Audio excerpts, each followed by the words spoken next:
So we're starting. Hello. Oh, Yeah. Howdy, y'all.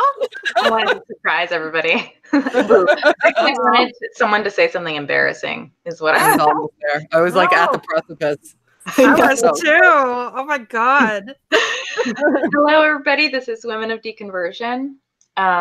Today we are talking about morality and what it means to sort of leave a religion and rebuild your morals and kind of what that looks like. We're going to sort of review maybe the Ten Commandments and talk about how morality is built for both women and in the social realm. And yeah, that's the deal. So Yeah. we're just talking about roommates. So the morality of being of having to live with someone without wanting to murder them. Yeah. The Ten Commandments said, "Thou shalt not kill." They didn't say, "Thou shalt not want to kill," right? So, Right? Sorry. I don't know. There tends to be this whole thought crime theme going on in the Bible. So who knows? Yeah. Who knows? That's fair. Big brother. Absolutely fair. Oh, goodness. So with the Ten Commandments, I don't know. I kind of have a lot of questions in terms of how Christians view the morality, because I know when I was a Christian and I looked at the Ten Commandments, I didn't really use them as a guideline like people say they do. You know, Yep. most of my morals came from just mirroring what other people were doing and listening to little tidbits of advice. Some of it wise, some of it not so wise. But it really didn't. I mean, like, thou shalt not kill is just kind of a given. Yeah. Right? Well, It gets complicated. yeah, I've thought about that. Like the "thou shalt not kill" when I feel like "thou shalt," I don't know, when someone like if someone did something to my daughter, that's I don't know if I have it in me, right, to kill someone. Yeah, right. I mean, when you're in that circumstance, you don't really know, right? And if you're in a situation where it's like self-defense, there needs to be a little caveat, I think. Yeah. And once there start being stipulations, then it's really not well-defined morality. It's just a list of suggestions that seem like common sense. Right, exactly, right. Yeah. Although "thou shalt not" covet thy neighbor's wife is common sense, but then there's nothing about husbands. Just so you know. We're all set. Yeah, We're good. Cover it away. Like, he's hot and he's hot. there is the stipulation that thou shalt not covet thy neighbor's ass. So, Oh. Thy neighbor's ass. yeah. I don't know. How do you covet an ass? My ass is so small. I would take anyone's. I'll trade you. Yeah, I'll trade you. Maybe we can even out the distribution between the two. I'll give you some and I'll keep some. Oh, if only there were a way to do that. But no, in this context, it's like donkeys and livestock, and it goes in line with the whole wife thing because we're pretty much Catholic in the Bible. Right. But yeah, there's that, which I don't think is very moral. And I take the Lord's name in vain all the time. So much. Much. Yeah. My daughter's first words. I'm sorry. I know. My daughter's first words were "God damn it." Oh, oh my God, I am shocked. I would never say "God damn it." God damn. I know. And it was so funny because I heard something and I was like, maybe she didn't. And then I looked at my boyfriend and he was like, did she just? And I'm like, no. Oh, that's so funny. Funny.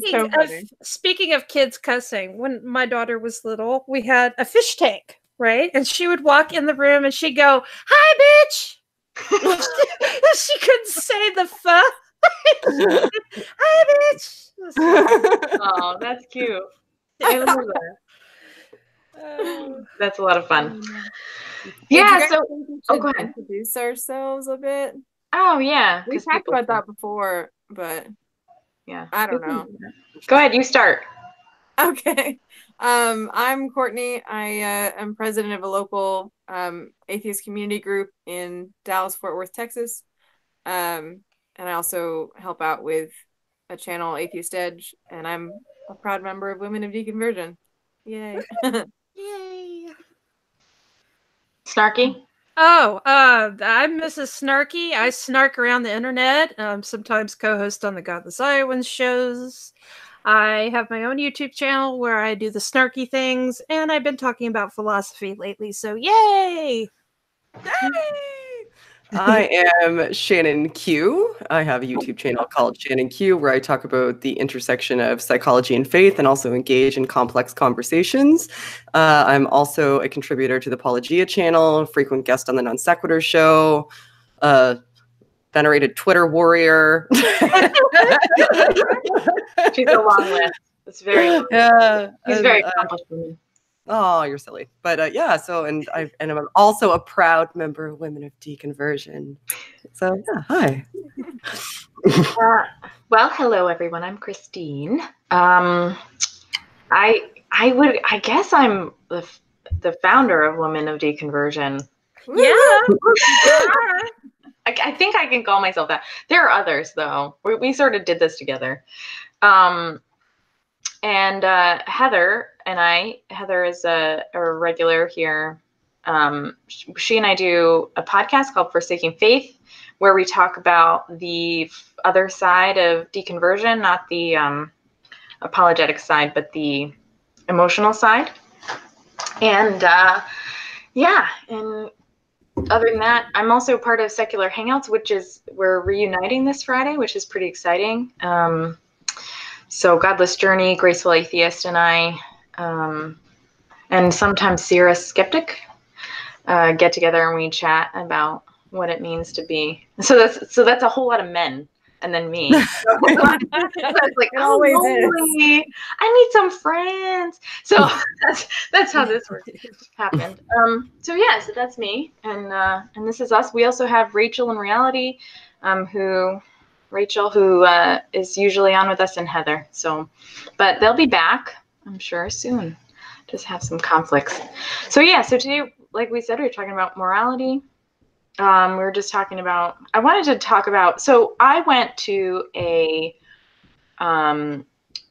San Diego, they have this museum, cat. Cat. Oh, I love that. That was great. They have this museum that it's like a temporary. They change it out, and it used to be the last time I went, it was a torture museum. Not where they tortured you, but you paid and they would know. That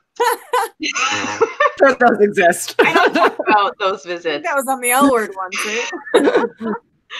But it was a cannibalism this time we went, and it's in the Museum of Man, and they're discussing cannibalism, and it's sort of at what point do you get to the place where you would eat someone or allow yourself to be eaten. And it explored the idea of cannibalism and morality and what that meant. And I thought that would be an interesting addition to what we've been talking about, because it's kind of out of the box, That is interesting. Yeah. So what do you think, ladies? What would it take, if it would take anything? And how is that really, because even in Jamestown, which is a really Christian town, I think they had acts of cannibalism, or at least thought about it. Oh, yeah. Well, they did. I think they definitely did. I think they did.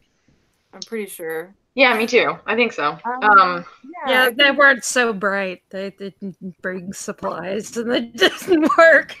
Anyway, go ahead, Courtney. I'm sorry. Oh, you're good. I don't know. I think that there's something very primal that happens if you're in a situation like that. That's obviously not engaging your higher reasoning skills. And it's probably to do with stress on the brain, because we talk about that in context of near-death experiences and having there be these like hallucinations because of a brain on drugs, basically. And I think it would probably be characterized in the same way. The way that your body reacts in like this survival mode is kind of instinctual.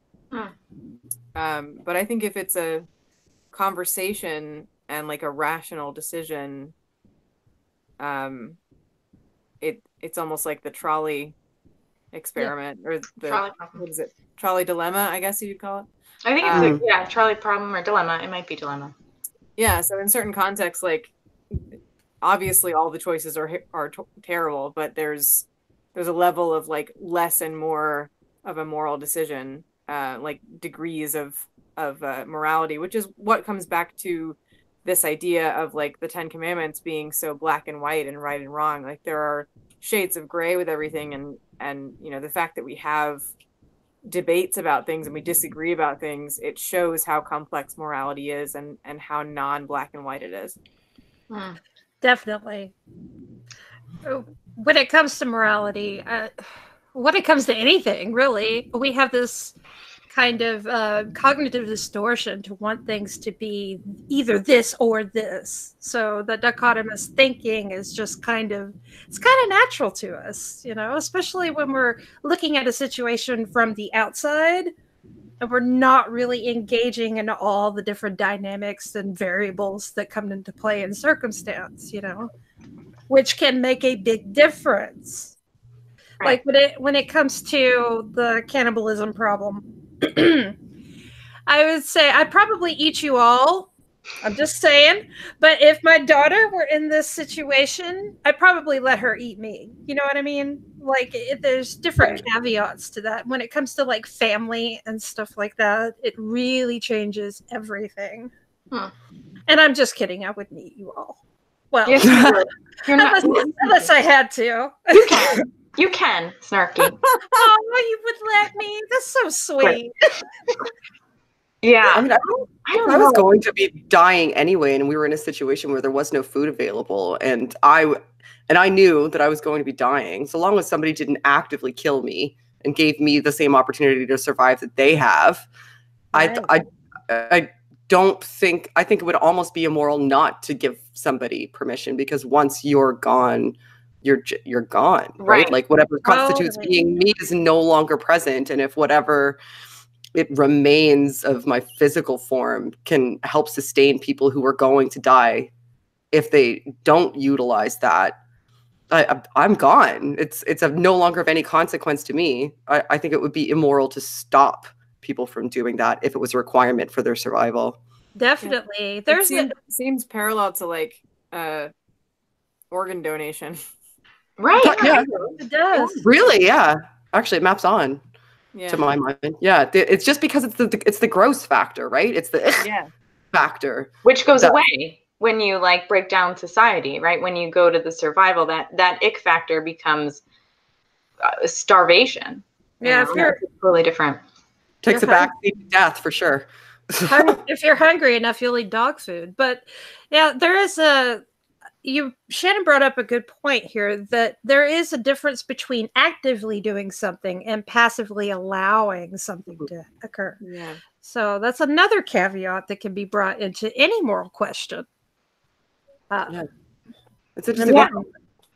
These all require so much dialogue too. That's why when people look to the Bible and they say, well, we have a foundation and that foundation is the Bible, I find that so difficult to reconcile, because what list do you have? And don't say the 10 Commandments, because they're garbage and they're certainly not comprehensive. And many of them need caveats. If you need rationalizations due to a myriad of circumstances in order for them, and stipulations in order for them to apply, then there is no longer an objective foundation. If they need subjective interpretation in order to be enacted, then that brings it back to us. And I think part of the reason that people want so strongly to hold on to an objective moral standard is because the fact that that is a reality, the fact that we're the ones who make these determinations, is, from my perspective, incredibly and undeniably true. That's terrifying, because what if we screw everything up? And guess what? We do all the goddamn time. Oh, yeah. Yeah. Taking the Lord's name in vain right there. Just Yep. so calling you out. No, God damn it.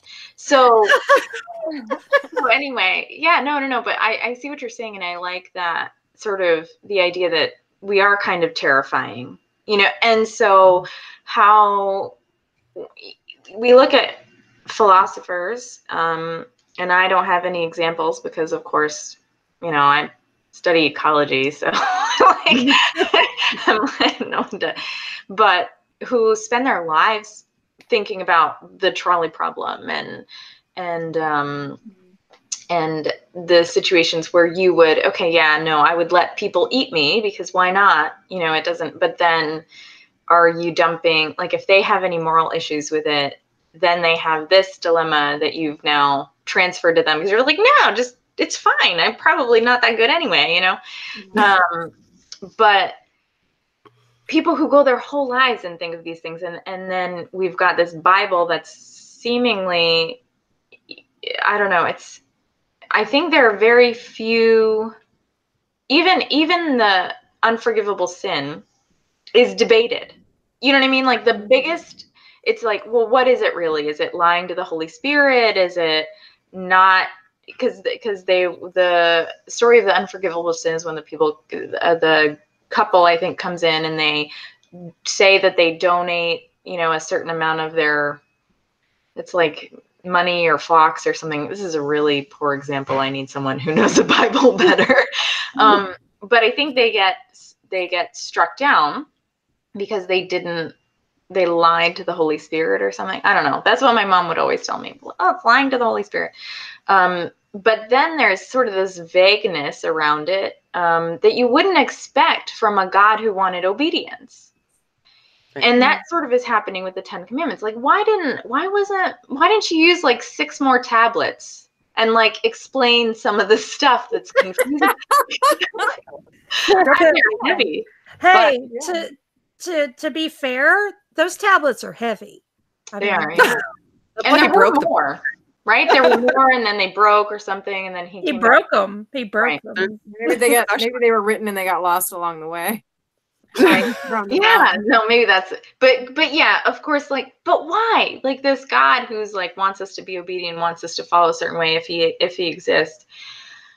Why would he let that kind of fall into, if there is an explanation of these 10 commandments, why would it fall into just these 10 instead of some like rich discussion about, this is what you should really do, how you should really be? It's just, I have trouble with that. Yeah. Also with like the scariness of the choice, and having that be your responsibility as humanity. It's kind of a thought experiment to go on the other side of that, of there being a world where we've created these black and white rules that we have to absolutely follow no matter what the circumstances. And the world we live in now is the ability to make exceptions and to really think about each case individually. That's where we get, the judicial system, and we have laws, and then we have judges, and it's not just like a simple, well, you broke this law and this is what happens. The fact that we take things into account and we give second chances, but also like consider the severity of things and the degrees, it's a testament to us trying to do our best. Definitely. And to kind of caveat or use that as a caveat to the question that's been asked in the chat by #heathen. Again, I asked this the other day, but why does it have to be objective absolute? It's always subjective. It doesn't need to be. I think it's subjective. I think that if you're religious, it needs to be objective because that's one of your arguments for God's existence, right? Yeah. Because that's what unraveled it for me. To be perfect, like that, the linchpin of my deconversion was the questions of morality. That's what did it for me. Because I looked at the Bible and I said to myself, okay, if I wanted to construct through the Bible after reading it a coherent, universal moral standard, what would that look like, and how would I get there? The what would that look like question was difficult because it could look like a myriad of things, because I found contradictory factors, like in the test for the unfaithful wife, for example. But the question that really did it for me was, how do I get there? And in order to get there, I found myself measuring the things that I saw in the Bible against my own individual moral standards. So the question came to me, where did I get those? Because I didn't get them here. I didn't get them here. I'm utilizing them right now to make judgments about the things that I'm reading here. Yes. But so this clearly isn't where I got them. They weren't denoted or dawned upon me by virtue of this, which is what it should have been. Why am I questioning it and finding it failing? If this is where it's all supposed to come from to begin with. And that was the holy shit. This is crap. That's what did it for me. Definitely. Yeah. Definitely. In terms of answering the question, in my opinion, I think it's kind of threefold. This is, for one, is of course the arguments that they like to use to pwn the atheist, I guess.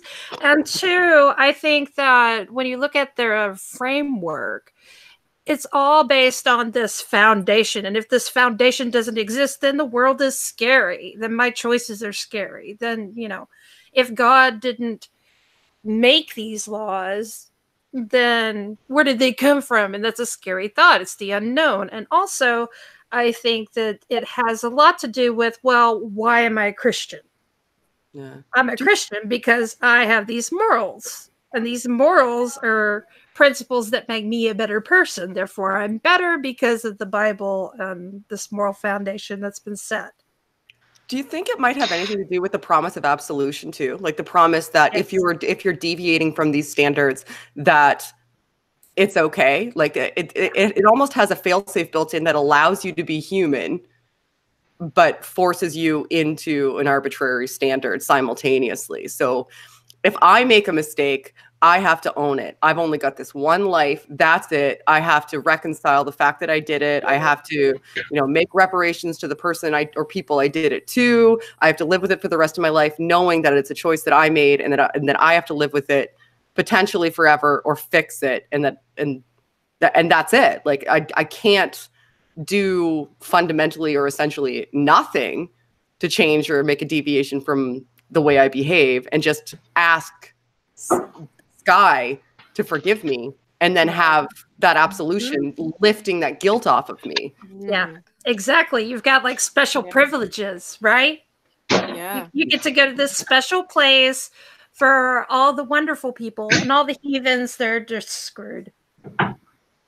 Yeah, that's also, you were talking about, Shannon, you're talking about there being this fail-safe of decision-making with responsibility, that like if there's a plan, then even if you're acting immorally, you're going to be held accountable by God for that, but that's also still going to be part of the plan, right? That like you made that decision. And so everything is still kind of okay. And there's nothing you can do in your life that will like cause enough detriment to like be, irreversibly bad or something. It's like there's constantly like a good plan going, and everything is part of a positive outcome plan. That's Yeah, You don't really have consequence. God's teaching you a lesson. Right. I never felt like I never felt that absolution myself. I always felt like when I was a Christian, I always felt like I was doing wrong. I wasn't worth it. Like I always felt like I wasn't chosen by God. Like something was wrong with me because one, I didn't necessarily feel bad when I committed the sins that, that people would talk about, that, like lust and some of the others, vanity, right? I didn't necessarily feel bad when I was like, I'm kind of cute, I like how I look. I'm proud of myself, it was so strange to me so I didn't feel like, I felt bad about not feeling bad. And I never ever felt like if I went to heaven, God would actually I always felt lukewarm is what I'm saying. I always felt like I would be spit out of the mouth, that the absolution wasn't really there, that I wasn't really a Christian. And so for me, it was a little different. You know what I mean? Yeah. I just remember there being this level of safety with anything that I did, like anything that would go wrong in my life. It was happening for a reason, and it was like part of that plan. And people talk about that a lot. That's like everything happens for a reason. You know, this happened or that happened, but it's part of this plan.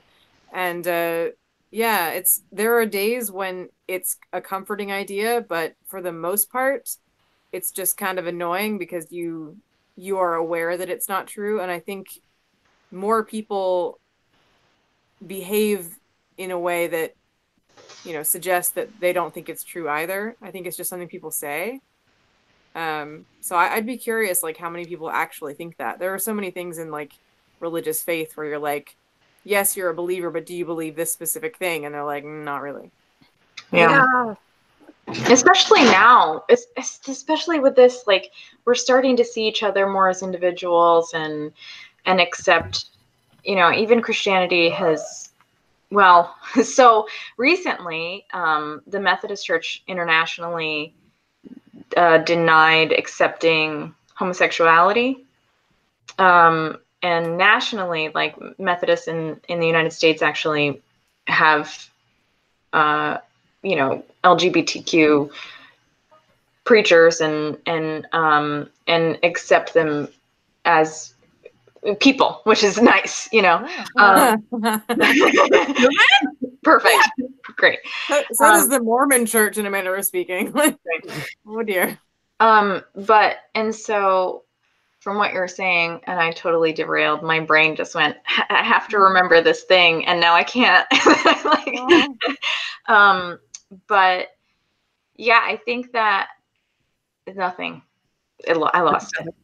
Well, you're saying that the churches hadn't, the churches have been like going back on their idea of, oh yeah, of accepting gay people. Right. Yeah. So that acceptance, I think, is widening for some and tightening for others. There's definitely becoming this, you know, growing dichotomy within the church. And you can kind of see like more progressive churches just understanding that there are sinners, and then more conservative churches thinking like, look, we have to stick to what the Bible says, or what we feel the Bible says. And we need to, you know, basically shun the people who, and say that they're not Christians if they believe this, you know. And so it's really interesting watching that kind of happen from the outside, especially when you have friends that are on the progressive end that you can communicate with. You know, I find I have a really hard time communicating with people who are really conservative and don't accept a lot of the sinners as humans. And then have a really easy time talking to progressives who are like, no, yeah, I mean, God loves us all, and it's really about the relationship, and you need to like look further into the Bible, yada, yada. So I do think that that's happening. When they see that, though, don't they think to themselves, if it's malleable enough that we can change it based on, you know, cultural norms, to prevent recidivism, to accept new science, if it can be malleable for that reason, and if we spent so long not interpreting it wrong, essentially is what you're saying, is we were wrong, we're fixing it now, then if it needs that degree of interpretation in order to be accepted and enacted, then how is it not subjective? Like, how is that not glaringly apparent that it's completely based on an individual interpretation or social interpretation or human reading? Like, humans are the ones who are deciding how it is to be read. Like, there isn't anything clear about it. Just nothing. Yeah, I think, you know, it's an interesting question. I think I'll ask one of my friends about it, because is a perfect question. Because we are, as scientists, or me, you know, I speak for all of us. We're pretty scientists. Science. It's no big deal. I am science. As science. Me as science. I speak for all of Snark. Right. That's true. Need a shirt that says "I speak for science." But we change based on theories and digging deeper into science and stuff. And so I do think there is, you know, a parallel there, that you can, like, literature scholars do a lot of that. You know, oh, we thought Shakespeare meant this, but really he meant this, or like what it means to us. So it's really subjective. That doesn't make it maybe it does make it less true, but but you have to accept. I think it depends on how they move forward. You know, whether or not they're saying, "Wow, we were really wrong." So, what does that say about the Bible itself? You know, what does that say about what we're basing the original thing on? Should it have been this, or was it really God's word? How flawed was it? You know, if they're thinking like it was written down through man, maybe the interpretation of it was incorrect. So I think there's a lot of, you can pull a lot of maybe loose arguments for it, but I think it's still there. There's still an argument like, yeah, well, it went through man's tongue, so yeah, it's going to be kind of wrong. Because and there's two different groups that use the same book in existence right now that believe completely different things about the same book, and more than two. I'm just like, let's summarize it down to two, but there's at least two that look at the same book and the same passages and come to completely different determinations. Sometimes regarding contradictory. Yes, very contradictory, and then fight amongst themselves over who's right. If that's the case, if it's not clear, then isn't it very clear that it's a literary work and not a work that's meant to give us clear, defined instructions regarding how to live our life? If you can come to two diametrically opposed positions from the same starting point, that seems like a problem. Yeah. Maybe I'm wrong. Yeah. No, yeah. It's also like an argument against the divine text idea, like the idea that this is a divinely inspired text, because it's if it's going to be relevant today, then it needs to rise above the time it was written in and have, you know, medical marvels or something to suggest that it's above the time and place it was written in with the people. And then also, you know, if we're going to use it today, if it's going to be relied on and relevant today, then it needs to be morally useful. And we've surpassed it tenfold. Even within the existing cultures of the time it was written in, other cultures were definitely past it morally. And so, you know, that right there is enough to look at it at least as questionable for being divine, unless it's like a malicious deity or a deism kind of thing. Yeah. Now, y'all just need to take shrooms and read it, because then you can have a mystical experience and you can feel it, you know, the Holy Spirit and whatnot. Right. Because the first thing I'm gonna do when I try shrooms for the first time is pick up a Bible. That might be worth it, actually. It actually might. You might notice things that you didn't notice before. I can't think of a crazier book. Maybe the Quran. I mean, that's. Oh yeah, you're right. You're not wrong there. You might be very right about that. But I think I know the Bible a little bit better. Not displayed by today's, you know, episode, but I know that I think I'll be able to, when I'm on shrooms, I'll be able to really, you know, get into it. So the Quran, I would be like, I don't know what this is. What's going on here? The moon is splitting in half. It's riding a horse to the moon and splitting it in half. That's in the Quran. Oh, no, you want to read book? Wait, what's the Mormons book? Is it? No, the Scientologists. That's whatever they have. Dianetics. To read on a trip, right? Oh my gosh. Absolutely. Yeah. So I think as women, what do you think? Because the Bible isn't really written for. It doesn't feel like it's written for us. It feels like it's written to like control us. That's how I've felt. Well, we follow their property laws as far as the morality of the Bible is concerned. Right, exactly. And so in terms of when you gave up your religion and then had to rebuild, how did that shape how you saw yourself as a moral woman, right? Sort of. Yeah. Indeed. Yes. Based on my metrics, I found that I had more moral grounding because I was analyzing it more carefully. But part of that is because my deconversion was so centered around moral assessments. So by the time I came out, I had done some really serious thinking about what morality meant to me and how I wanted to instantiate that and what that was going to look like in my life. So, and why I didn't see it reflected in its pages. So I found that I was more confident in my moral frameworks after deconversion, but I was mad. I was pissed off that I spent my entire life holding myself to a standard that was seemingly arbitrary and didn't meet my own standards, if I was honest, for what it is to treat other people, all humans, particularly, women and people who are of different sexual orientation or gender preference. I viewed them through that lens inadvertently because it was the only lens that I was told is okay.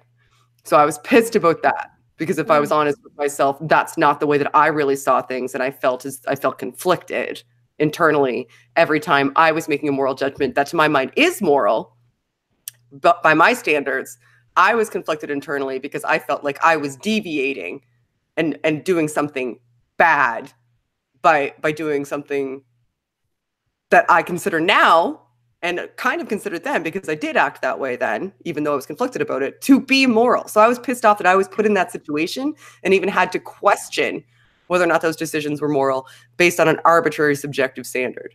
So I was pissed, I guess, but now I feel better now. I'm better now. Fine now.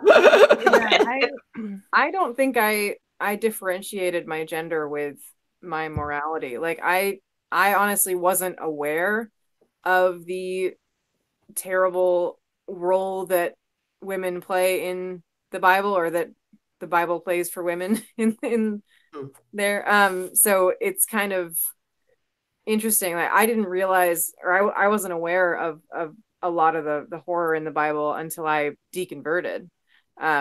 Because I just kind of deconverted because the faith of it being only relevant to believe in because it's where I was born and when I was born, that was enough for me. And I thought that I was the only person who deconverted for a long time.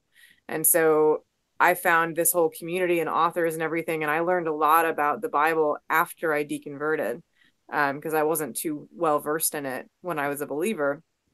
And so for me, like it was kind of the self-image of a religious female, in that sense of like internalizing some of that negativity.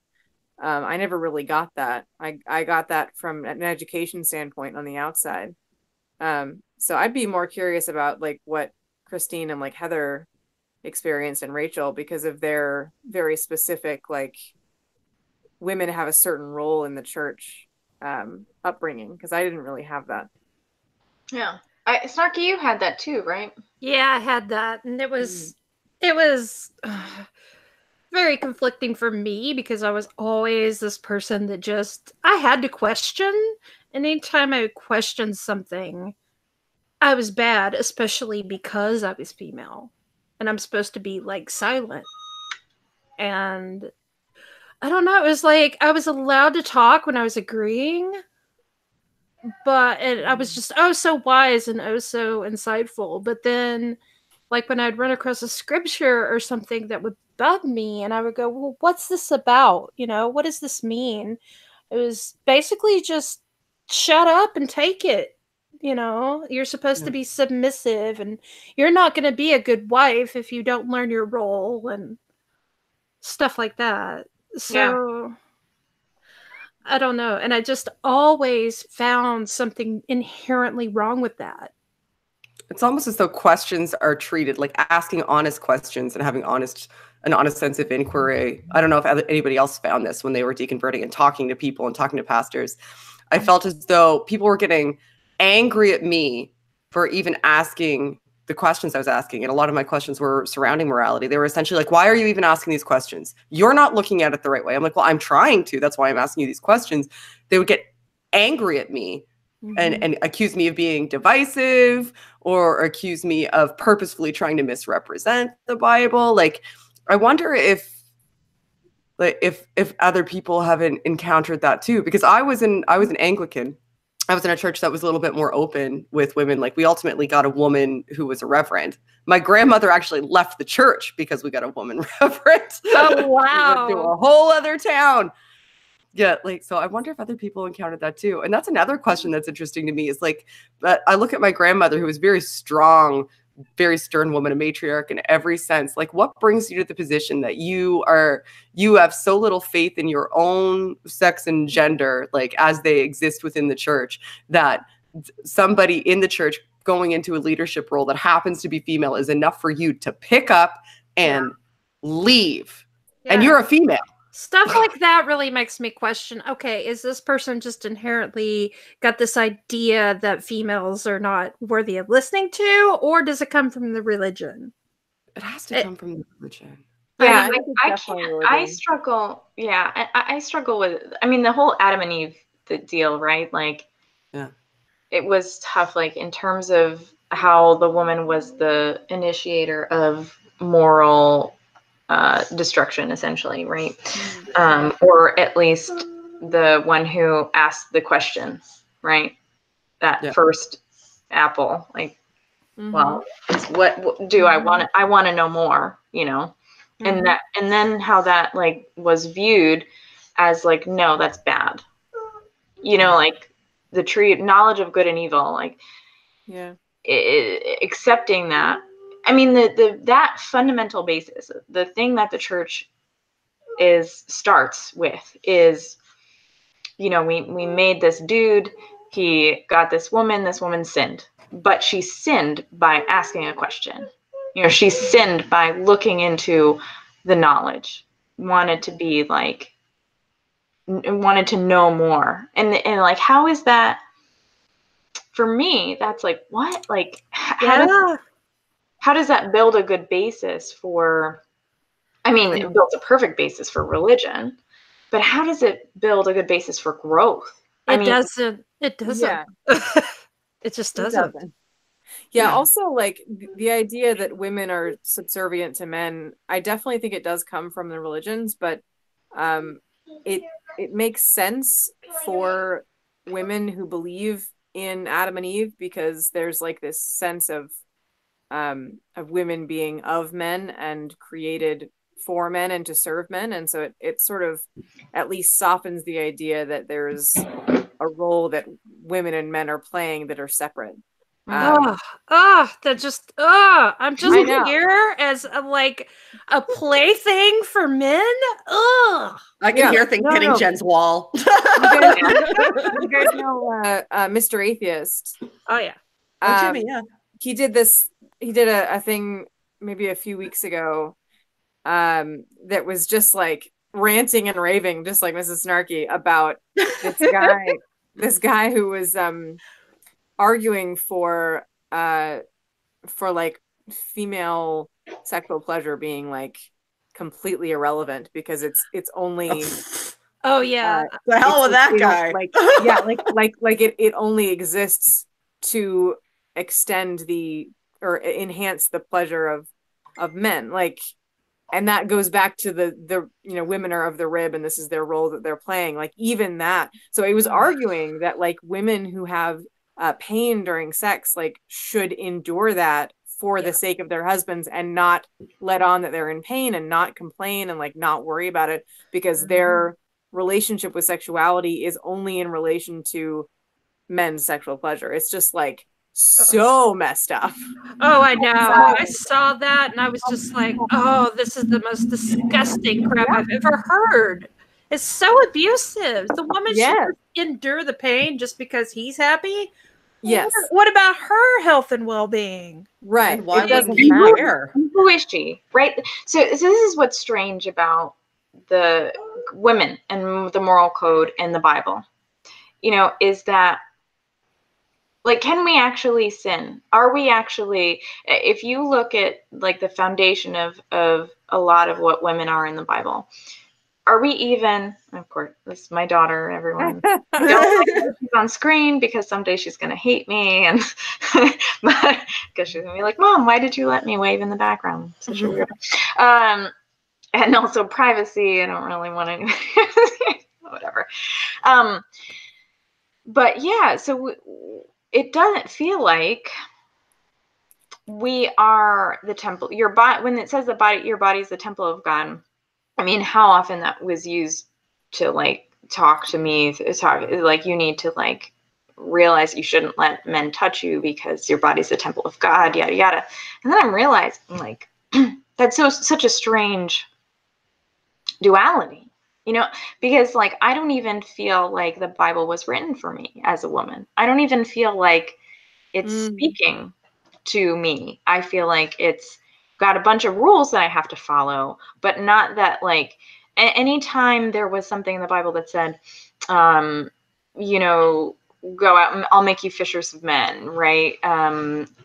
Or God has there's no God has a plan for you in the Bible. That's not said explicitly anywhere, but there are a lot of mentions of the way, the truth, and life, follow this way, blah, blah, blah. I always felt like that was something for men to be better, to be bigger, to be more successful.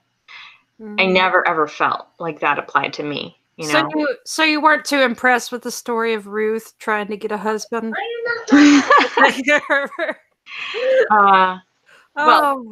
such a great role model.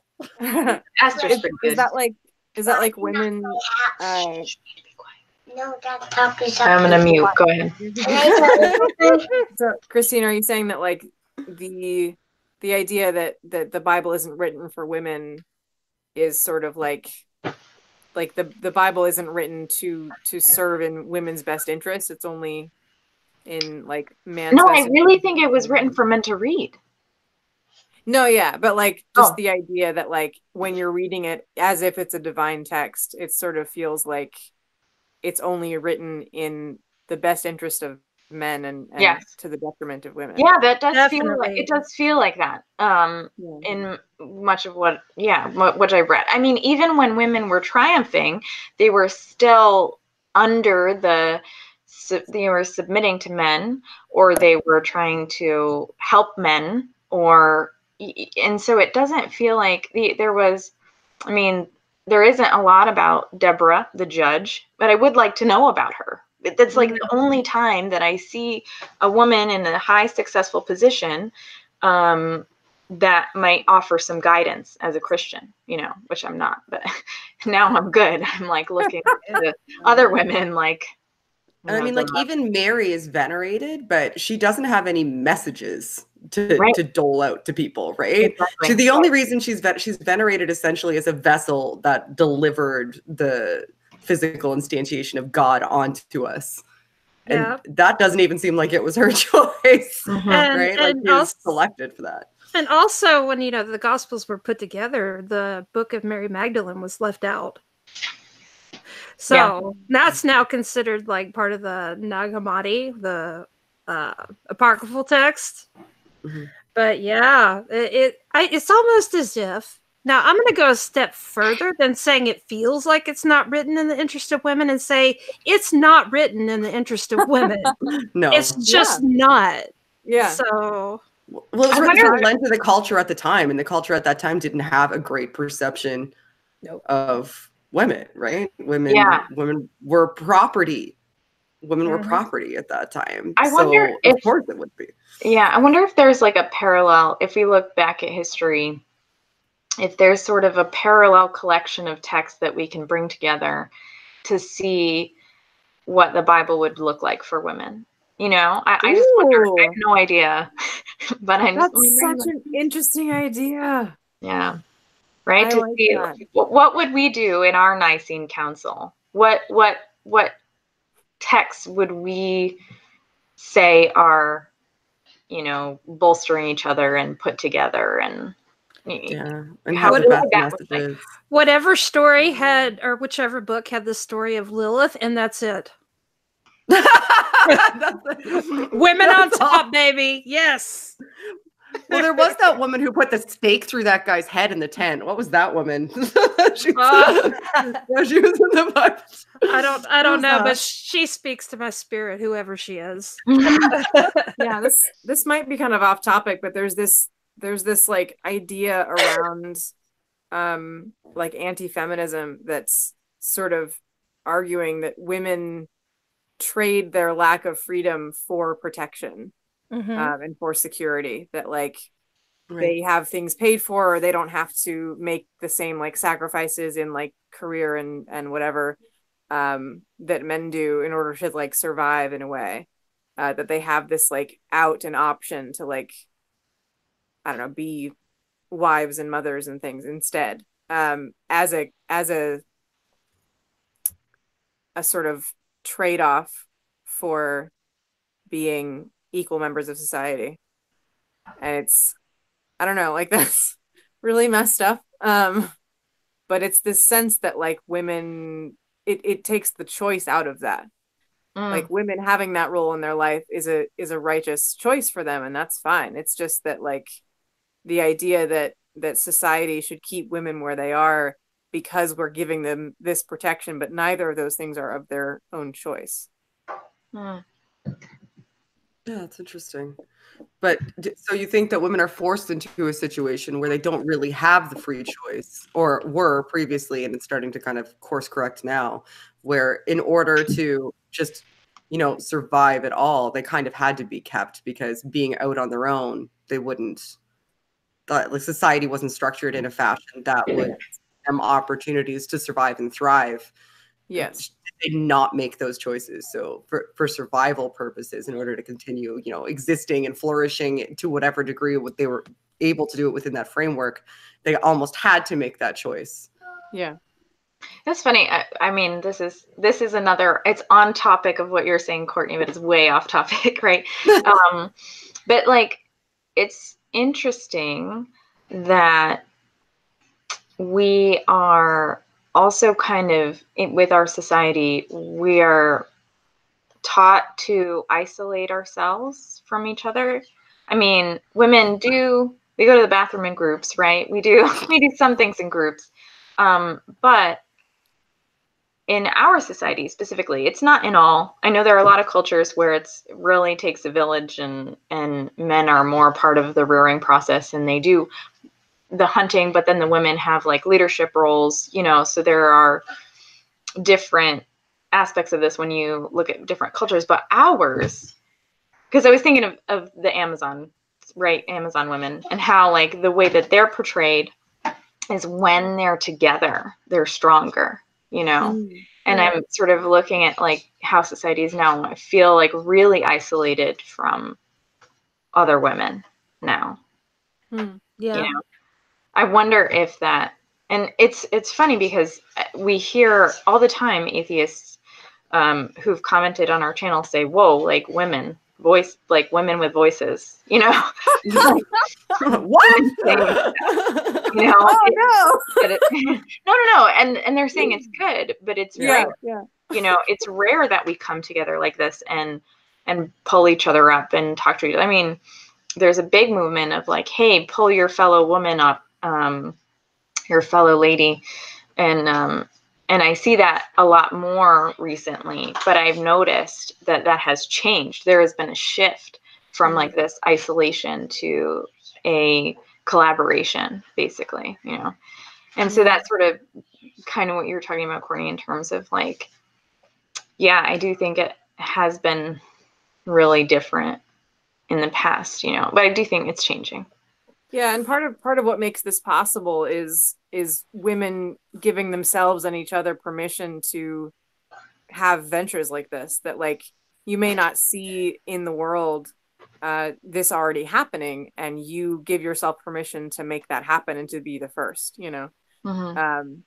and so yeah, I think part of why we are doing this, and part of the benefit of this, is to be the example of women coming together and forming a community and sharing ideas and being open and honest with each other in a way that we really don't see. Right. And I was just, as we're talking about this, and morality, being a woman, more whatever. But as I'm thinking about this, like I'm thinking about each one of us, and Courtney's involved in, and I love the men, the atheist men in our lives. They're fantastic, right? But Courtney is on a show with two men. Snarky goes to Iowan show and talks. Oh my God! I'm usually in hangouts full of men, and it's like Shannon like has Pelagia and who, I mean, there's like a ton of men that she's surrounded with. Very rarely do we get this forum, and you know, it's like an epiphany right now happening for me. Good. It's crazy, and I think that does help us find our morality as women, you know, and find our ground, find our values, instead of being told like this is what your value should be, or this is how you should think, or involving ourselves in debates where men are telling us what they think, and we have to defend ourselves not only as women but also as voices, you know. Yeah. Definitely. Yeah, and that's half of what I do. Maybe 60%. We've talked about this before, that like that the extra consideration that women have to have when they're going to be an out visible voice. Christine, you and Heather talked about this, like not doing photographs or doing like avatars or something, that you were talking about that, or a podcast instead of YouTube. And there is a sense that, like, Shannon, you've talked about this a whole lot, that like as women we are scrutinized in a way that's unique and separate from the way that men are scrutinized online. And yeah, they talk about image sometimes, but it's like there's an extra layer of perceived benefit and more so detriment to us having a voice that's just valid on its own merit versus like being framed in a favorable photograph or something. Yeah, just by virtue of existing in the public forum and exposing my, you know, my face and myself and having a voice, I've opened myself up to and understand that this is the case and I could deal with it, but you immediately become sexualized. Like immediately become sexualized. Like a great deal of the comments that I have are overtly sexual or sexually violent, and I'm also consistently receiving personal messages that have incredibly sexually, really disgustingly sexually explicit material and or pictures. So those, that maybe men deal with that too, but that is very, very much unique to being a woman and having a voice on this platform. And unfortunately, it's sad, but it's something that in the culture that we exist in now, if you're going to put yourself out there, you have to be able to accept it and be okay with it to a certain degree in order to even be able to operate. Otherwise, you'll go insane. Right. Because it's going to happen. Yeah. And I think when you look at this in terms of talking about morality and talking about rebuilding, we rebuild. I mean, I don't know. Maybe men do really rebuild themselves. I mean, I can't imagine what it looks like for a man who sees women as submissive and then deconverts. You know, like that eye-opening, like, wait a minute, they're me with a vagina. You know, there's no difference really. Right. We have this, for me, like you know, I had to reshape myself as a successful person. Like my achievements now are able to be so much higher than they were when I was a Christian. You know, and I wanted to be a doctor when I was a Christian. I wanted to, but it was like a doctor with a family and a husband, you know, instead of like just a fucking doctor, you know. Like, and then building that moral structure was like, well, wait, like, so is it okay to have sex? Like, what does that mean for me? Like, what is that?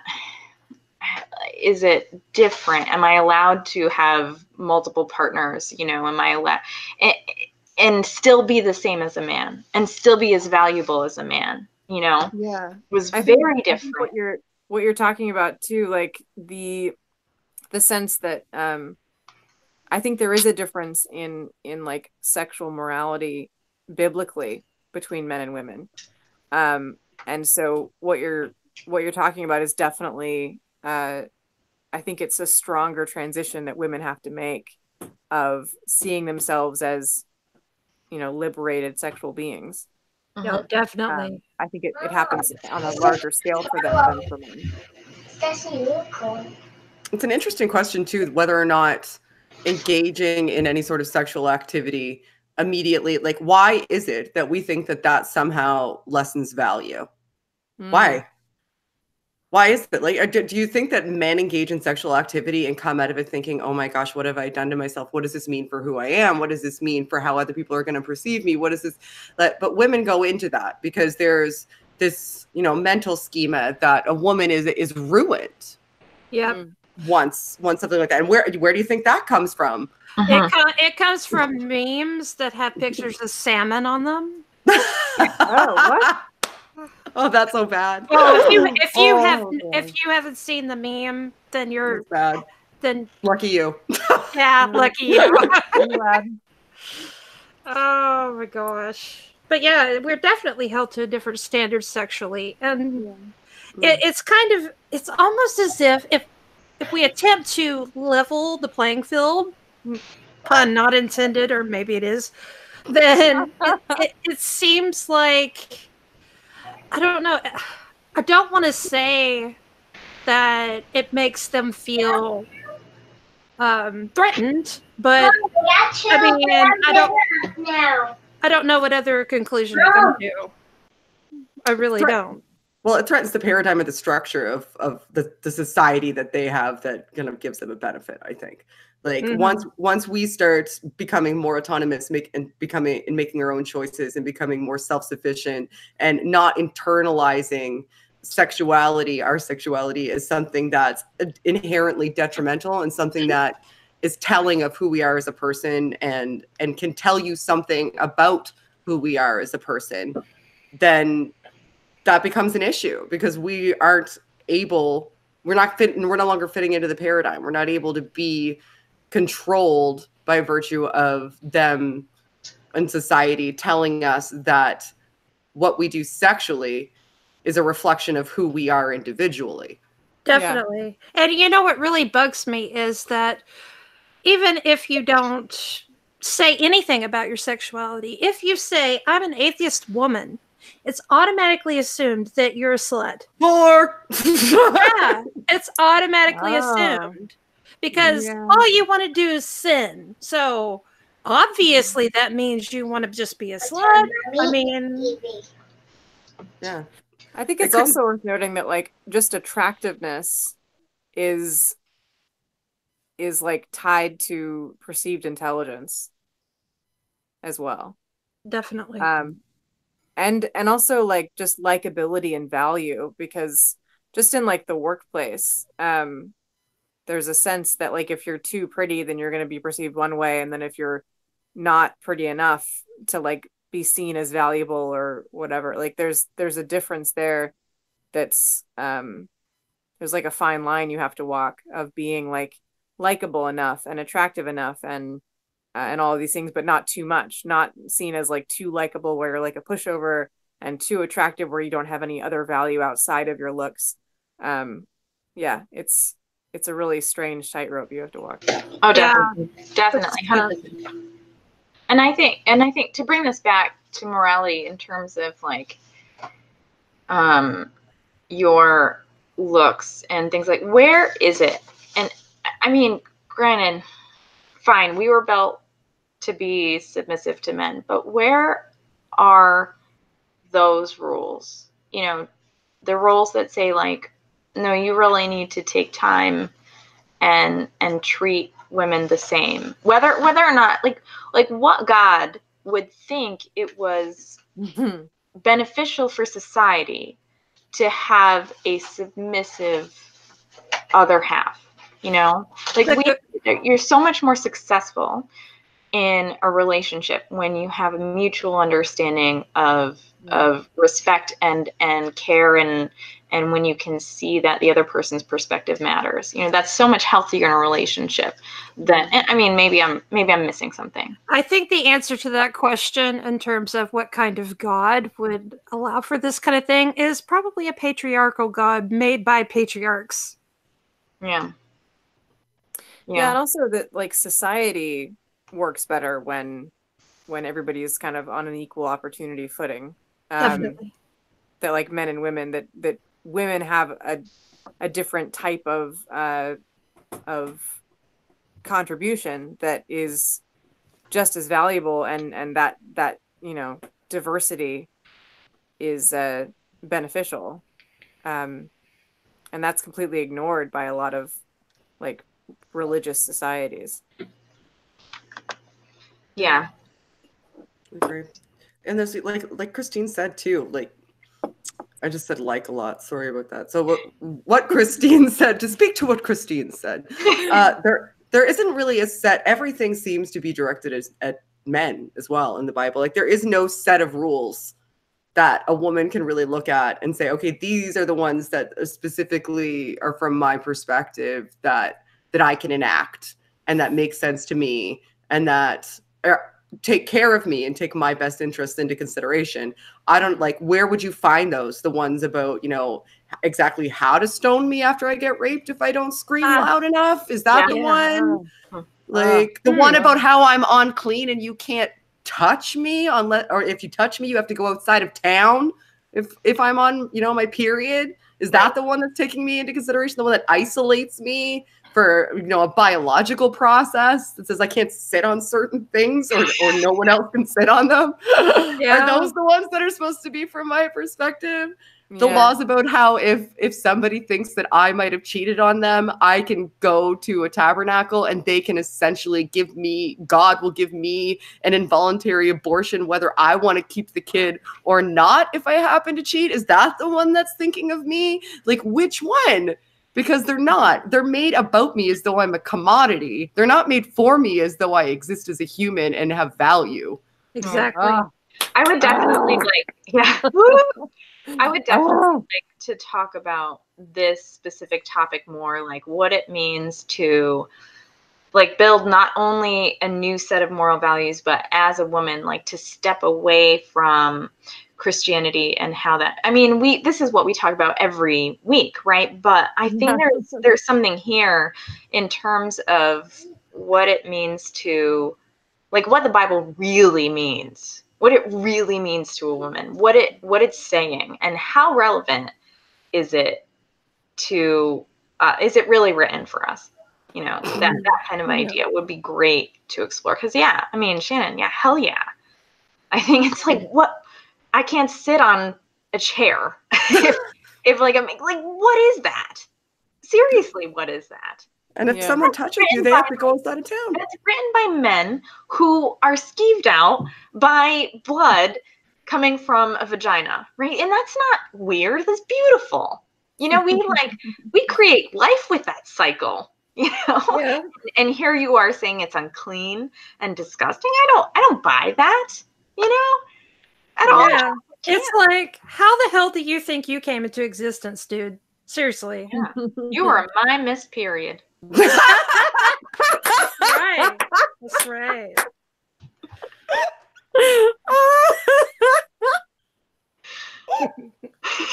Oh my God, I'm getting that on a shirt for Christine now. Oh, yeah. So women of Bitch, you're my Miss Period. Bow down. You are my Happy birthday. Happy birthday. Fantastic. So yeah, we were actually asked if we have super chats. Yeah, we don't. We have we don't have enough subs, but it would be really cool someday to have things like super chats and a Patreon. So feel free to spread the love and tell your friends about us. I think we're going to wrap up. Is there anything anybody else wanted to say about? I feel like we did derail, but I feel like in a really positive way. So yeah, do you want to, any closing thoughts? Snarky, start with you. Vagina's out for Venus. I'd be curious, like, if we think that the female perspective gives, I don't know, like we talked about women in like positions of power creating better societies, and I'm curious, like, if we think that the female perspective being added kind of adds another component of morality to public discourse. And to society. I think so. Interesting. I think so, because I mean, I don't know how to put this. Like specifically, like because we talk about women being reduced to their looks and to their sexuality, but not among other women. That in this chat we see each other as thinking beings above how attractive we are. We're all, you guys are all beautiful. But it's not a distraction for us to actually hear each other and communicate. And I think that seeing human beings as that alone, I wonder if that makes us just a little bit better communicators and better, understanding of that, like those kind of ethical questions, if that makes sense. Yeah, I think it'll be I think it'd be a good topic to look at. I think for me personally, I don't like to say better. Right. I'm sure I do, right? Like, because, I'm a little of an elitist, so, what are you gonna do? But in terms of, I do think that I think there's a checks and balances, certainly. And I would also love to explore with people of other gender identities, try to see like, well, how when we allow them to embrace their identities, like how does that add to society? Yes. And like what kind of like empathetic views will that bring into play? And in terms of how if their thinking is any different because of how they've been oppressed or whatever. Because I think that's a lot of, we're empathetic. I'm empathetic because I've seen it, I've felt it. And I wonder if it's harder for people who haven't to communicate the way that you were saying, Courtney. So not that we're better, but that we're more sensitive. Yeah, we have just like the perspective, Yeah, Sorry, I want to add. Sorry, I don't like the word better either, but I think that I think that there's an underrated value in understanding the difference in perception and incorporating more people from different perspectives into public discourse, because it adds to the breadth and the richness of the outcome of that discourse. And that goes for politics, that goes for opportunities like this. The more perspectives that you have in, the better opportunity you have to make better and more informed decisions that affect everybody. So I think the addition of more women is becoming beneficial, because everything's been seen through a particular lens based on the worldview of one particular sex that has had society's scaffolding set up in a particular way that that they want to maintain, without necessarily as much consideration or empathy for what it's like to be in the outliers of that scaffolding where it's not working out so well. So not just women, but people who are of different sexual orientation, people who are gender questioning, people who have transitioned to a different gender, that incorporating all of those voices is incredibly valuable, not just women. And I don't think any one individual group being added would make it better, but I think incorporating more of everybody will make it better for everybody, just by virtue of the fact that all perspectives are accounted for. Yeah, most people. Yeah, I would say, with the caveat of, one thing that doesn't add to the discourse is people telling me to know my place. That doesn't add anything to the discourse. No, that's true. I don't disagree with that. I'm not saying everybody who's going to participate, but by the same token, you could have a woman walk in there and do that. Just because you're a woman doesn't mean that you're not going to be an absolute ass face. I was thinking of a woman, actually, when I was thinking of a woman. I did want to point out that one thing that I've noticed as far as trends in society is, ever since the feminist movement, it seems like societies have been kind of pushed into being more inclusive in terms of, people that are marginalized.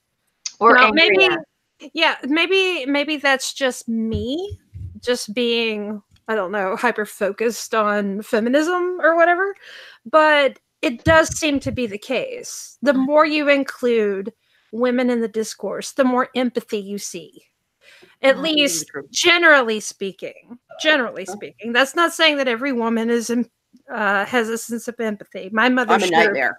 My mother sure as hell didn't have any. But I mean, generally speaking, you know, bringing more women into the discourse has changed society for better, in my opinion. Yeah. And, you know, we're for, I mean, and when Rachel and Heather are here, it's the same. We're very logically oriented women as well. You know, you're talking about like we're not all very sensitive. I mean, it seems like we are. We're very kind to each other, and I'm gonna cry. I'm not no, but you know, like we're missing the truly like. Oh, maybe we're not missing it. Maybe we have a good way of looking at it, but we don't weep for each other. You know, we're not that kind of. Well, it's not true either. Actually, like everything I said's a lie. I'm like, I don't know. That's not true either. So I guess I need to pull this back and think about it before there went my absolute foundation. Destroyed. Yeah, done. Yeah. We are pretty logical though, I think. And that doesn't mean that other women aren't. I'm not saying that women in general are not. I'm just saying that there is a spectrum. And I think we are kind of very we're like this on the spectrum, and we're missing a lot of like and I wouldn't use the word logical. Somebody help me out. I mean like logistical. I mean like I'm trying to figure out what you're saying. we get around analytical, scientific, analytical maybe. Analytical, yes. Yeah. That's what I mean. I sit around and analyze all day. Analysis. Yeah. But yeah, I do think that, you know, that it would be nice to see a woman who was like, yeah, I get your analysis. I see what you're saying, but let's really look at the internal struggle. Let's really, and I think we do that, but I do think we're very alike is I think what I'm saying. Yes. Yeah. In a lot of ways. I think that, you know, each of us has something different that we can bring to the table, but at least we have so much in common that we can at least bridge the gaps between we nod a lot. Yeah, we nod a lot. And we do this thing called, I don't know, listening. Novel idea. I think asking for elaboration if you don't understand, and being reasonable and attempting to see somebody else's perspective before just reacting. Yeah. Not finishing each other's sentences incorrectly. See that? There are people who are insensitive to that. And I would love, that's what I'm trying to say here, is I would love to hear more voices.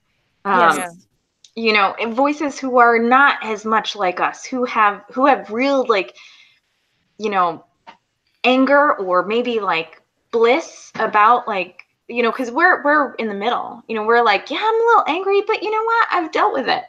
I would love to see the people who are like, no, I'm still pissed. You know, we're like, Mrs. Snarky. Yeah, I'm still pretty. Once in a while, I'd throw a little rant out there. You know, yeah, definitely. I want to see more people like Snarky. Yay!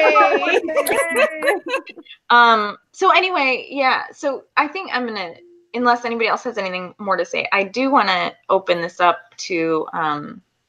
I want more voices. I want more women. I want more men. I want more people who are of other genders to like join us in this conversation, to find your voice, to share. I mean, we have like 15 people who listen to us, and it's fantastic. And then, you know, many other people who like, you know, listen later and watch, and it's exciting. But I would love you to, you know, the people who listen to have their voice, because I think it really helps us, the 6 of us talk about all the time how it helps to find people we're alike, who we like can mesh with and hang out with and just be deconverted women with, you know.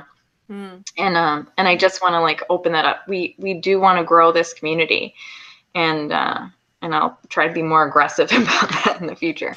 But yeah. So anyway, yeah. Thanks everyone for being here. Thanks Shannon and Snarky and Courtney. I really appreciate it, and I loved having you today. If there was anything, is there anything more? I love Women in Deconversion. This is awesome. Yes. I love it. I love the first Monday of every month. Yeah, first Monday of every month. There's a ton more we have to say, and we'll say it next Monday and then on subsequent Monday. So goodbye, everybody. Thank you for listening to us, and we'll talk to you soon. Bye. Bye.